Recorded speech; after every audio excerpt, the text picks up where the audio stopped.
네, 안녕하세요. 미국 주식 멘탈 케어하기 멘탈이 전부다입니다. 네, 오늘 시장 엄청났죠? 다우지수만 보합권 정도로 끝이 났고 특히 나스닥이 2.5%나 하락을 하면서 마무리를 했습니다. 오늘 이런 나스닥의 대하락의 원인은 사실 이미 예전부터 계속 예견이 되어 있었던 건데 최근 급격하게 상승하는 미국채 10년물 채권의 수익률 상승이 주범입니다. 미국채 수익률 상승이 예전보다도 더 급격하게 진행이 되고 있고 이대로라면은 1.5%도 뚫고 1.7%도 뚫고 2%까지 오르는 것도 결코 허황된 소리는 아니죠. 근데 사실 그 정도의 채권 수익률이 그렇게 높은 게 아닙니다. 이게 이제 과거에부터의 채권 수익률을 나타낸 건데요. 채권 수익률은 사실상 거의 대부분의 기간 동안 2%에서 2.5% 사이 정도에서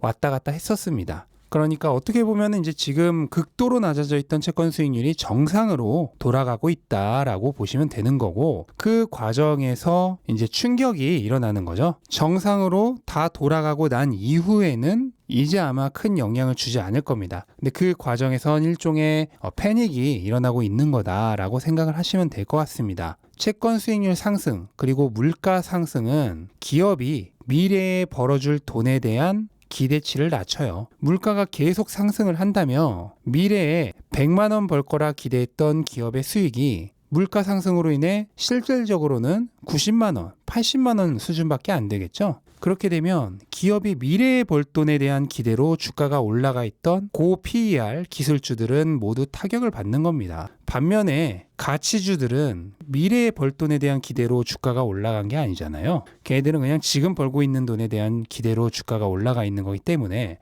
별 상관이 없고요. 오히려 이렇게 고 PER 주식에서 빠져나온 돈들이 글로 흘러 들어가죠. 그래서 반대로 가치주, 경기 순환주는 이렇게 물가가 상승하고 경기가 확장할 것 같은 타이밍에 수혜를 받는 겁니다. 근데 이거는 결국 다시 돌고 돕니다. 그렇게 오래 가지 않아요. 어느 정도 확장을 끝내고 나면 이제 반대로 다시 기술주로 순환매가 일어나는 시간이 곧 옵니다. 근데 그게 언제까지 빠져나갔다, 언제부터 다시 들어올 거냐, 그거를 예측할 수 없을 뿐입니다.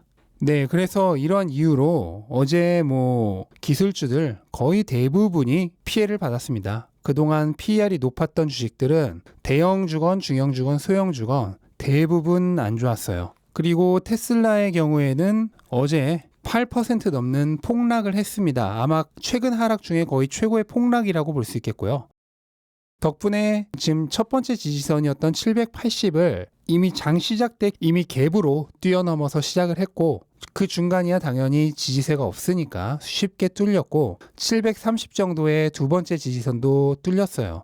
이렇게 되면 매물대상 매물이 가장 많은 S&P 편입 이후에 690에서 700 정도 그리고 많이 밀리면은 한 600 중반까지 이게 이제 세 번째 지지선이 되겠죠. 저는 개인적으로 이 지지선은 무조건 지켜줄 거라고 예상은 하는데 지금의 흐름으로서는 어떻게 될 거다 단기적으로 예측은 하기 어렵습니다. 근데 지금 테슬라의 이 하락은 엄청난 하락인 것 같지만 고점 대비 이제 겨우 20%의 조정입니다. 테슬라 오래전부터 갖고 있으셨던 분들은 아시겠지만 이 9월 달에도 이미 30%가 넘는 하락이 있었고요. 심지어 일주일 만에 일어난 일입니다. 그리고 7월 달에도 2주 정도에 걸쳐서 30% 하락이 있었습니다. 그리고 그 더 오래전부터 갖고 있었던 분들에게는 테슬라의 20% 하락은 사실 하락이라 보기도 힘들 정도예요. 그냥 일상다반사로 있었던 일입니다. 2020년 1분기 실적 발표가 있었던 날은 단 하루 만에 30-40% 하락했죠. 더 옛날로 가면은 거의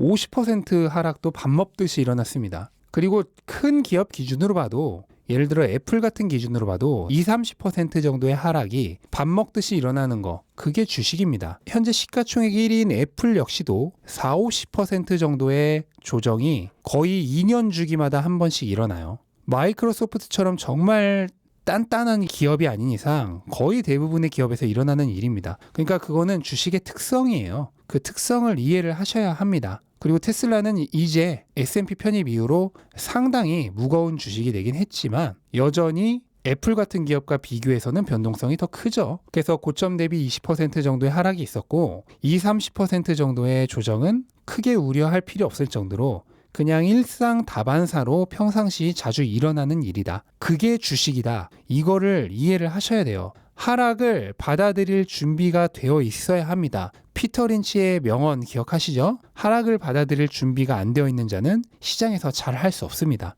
그러면은 반대로 이 주식이 쉬운 이유가 바로 여기에 있습니다. 남들과 반대로 하면 돼요. 남들이 이렇게 공포에 질려서 헐값에 던지고 나갈 때 나는 그거 맛있게 냠냠 받아먹으면 됩니다. 이게 주식을 하는 가장 쉬운 방법이에요. 그냥 남들과 반대로 하면 된다. 이 원리를 깨닫고 나면 하락은 당연한 거고 아무 의미 없는 이유 없는 이유로 가격이 떨어지는데 그때 받아먹으면 된다. 라는 이 원리만 알고 있으면 주식은 정말 손바닥 뒤집기만큼 쉬운 일입니다. 모델 Y에서 스탠다드 모델이 사라졌다? 그거는 아무것도 아닙니다. 지금 테슬라는 모델 3와 Y를 $1,000씩 가격 인하를 했죠. 이거는 마진율을 줄여서 경쟁을 하기 위해서가 아니라 내연기관차의 가격을 좁히기 위한 당연한 수순이고 마진율이 충분히 확보된 이후에 가격을 낮추는 겁니다. 그리고 모델 Y의 롱레인지 버전의 경우에는 원래 가격 인하가 되지 않았었는데 이번에 가격 인하를 시키면서 상품성이 거의 없는 모델 Y의 스탠다드 모델은 온라인에서 삭제를 시킨 거예요. 근데 그것도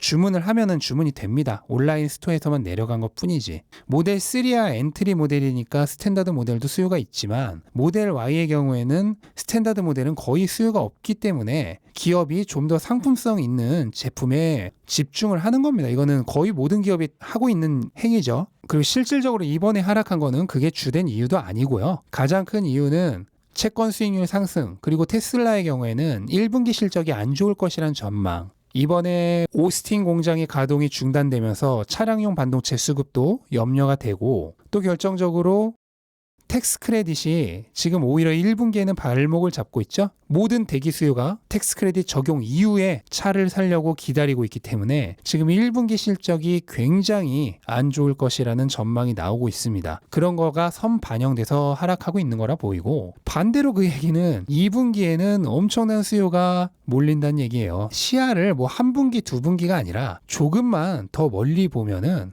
정말 눈앞에 이거는 아무것도 아닌 겁니다. 그럼 이럴 때 사람들이 헐값에 던지는 거를 우리는 오히려 반대로 받아먹어야죠. 그래서 저는 어제 인스타그램에서 부계좌로 7주를 샀다고 말씀을 드렸는데 오늘 아침에 가격을 보고 얼씨구나 하고 그냥 스윙 있던 거 다 정리했어요. 다 정리하고 5주를 더 사서 총 415주를 완성을 했습니다. 그리고 지금 크리스퍼 관련된 기업들 들고 있는데 만약에 추가적으로 여기서 더 하락을 해서 600대까지 간다. 그러면은 다시 옛날로 돌아갑니다. 테슬라 올인, 테슬라 하나 남기고 다 정리하고 그 돈으로 테슬라를 더 추미할 예정입니다.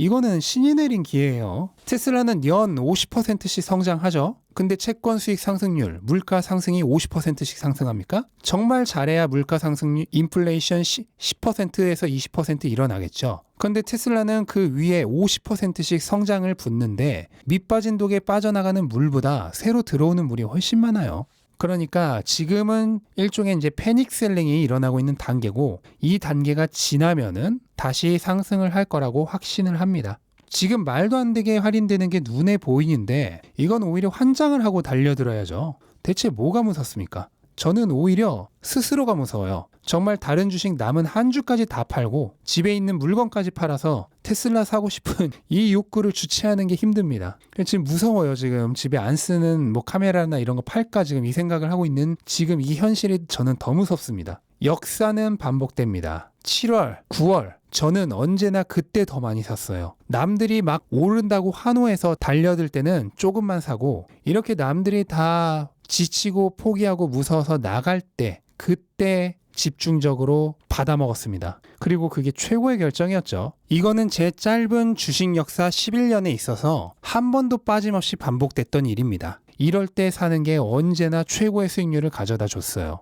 역사는 반복됩니다. 주식은 쉬워요. 남들이 팔 때 사면 됩니다.